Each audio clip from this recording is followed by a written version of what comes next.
வணக்கம் நண்பர்களே. குடி இல்லாமல் 45 நாளை வெற்றிகரமாக கடந்துட்டேன். ரொம்ப மகிழ்ச்சி, ரொம்ப மனசுக்கு சந்தோஷம்.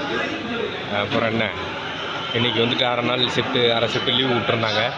அதை வந்துட்டு அந்த நேரத்தில் லைவுக்கு வரேன்னு கூட நேற்று சொல்லியிருந்தேன். ஆனால் வர முடியல.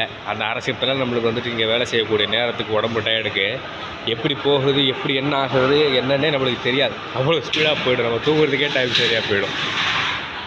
அதுலேயும் இன்றைக்கி ஃபோன் அடித்து ஒரு அரை மணி நேரத்துக்கு முன்னாடியே வர சொல்லி இன்ஃபார்ம் பண்ணிட்டாங்க. ரொட்டி போகிறதுக்கு ஆள் வேணும் அப்படின்னு சொல்லி. அதனால் இந்த நாள் வந்துட்டு கொஞ்சம் பரபரப்பாகவே போயிடுச்சு. இதில் எங்கள் இல்லம் அப்படி சொல்லிட்டு ஒரு அக்கா யூடியூப் சேனல் வச்சுருக்கிறாங்க, நாகர்கோவில். அவங்க வந்துட்டு இது போல் நாங்கள் நைட் நேரத்தில் லைவ் வரும்போது ஒரு நாள் அவங்க பழக்கம், அவ்வளோதான். அவங்கள பார்த்தோன்னே நம்ம பேசுறதை பிடிச்சிட்டு சொல்லி அப்படியே டக்குன்னு அவங்க லைவில் தனியாக பேசிகிட்டு இருக்கிற மாதிரி நானும் தனியாக பேசிக்கிட்டு இருந்தேன்னா, அதனால் அந்த அக்காவுக்கு எனக்கு பிடிச்சி போச்சு. உடனே நம்மளை சப்ஸ்கிரைப் பண்ணிட்டாங்க. கொஞ்சம் நாள் ஃபாலோ பண்ணாங்க. அதுக்கப்புறம் நம்ம அன்டைம்லலாம் வர்றோம், அந்த டைம் உங்களுக்கு செட் ஆகலை, அதனால் அவங்க வரது கிடையாது. அவங்க இன்றைக்கி நான் ஃப்ரீயாக இருக்கும்போது அவங்க லைவ் போட்டிருந்தாங்க. அது நோட்டிஃபிகேஷன் வந்துச்சு, அதில் போய்ட்டு அவங்களுக்கு கமெண்ட் பண்ணேன்.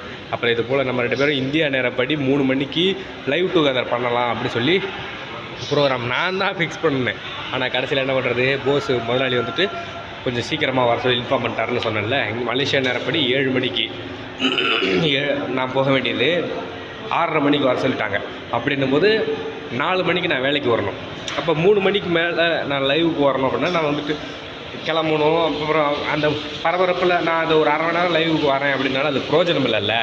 அதனால் நான் அந்த அக்கா இது போல் வந்துட்டு சாரி மன்னிச்சுக்குங்க, என்னால் வர முடியல, எனக்கு கொஞ்சம் வேலை இருக்குது அப்படின்னு நான் சொன்னேன். அதுக்கு ஆனாலும் அவங்க அந்த அக்கா வந்து அதை கவனிக்காமல் லைவுக்கு வந்துட்டாங்க. நான் அவங்களுக்கு மெயில் பண்ணியிருந்தேன், அதை கவனிக்காமல் அவங்க லைவுக்கு வந்துட்டாங்க.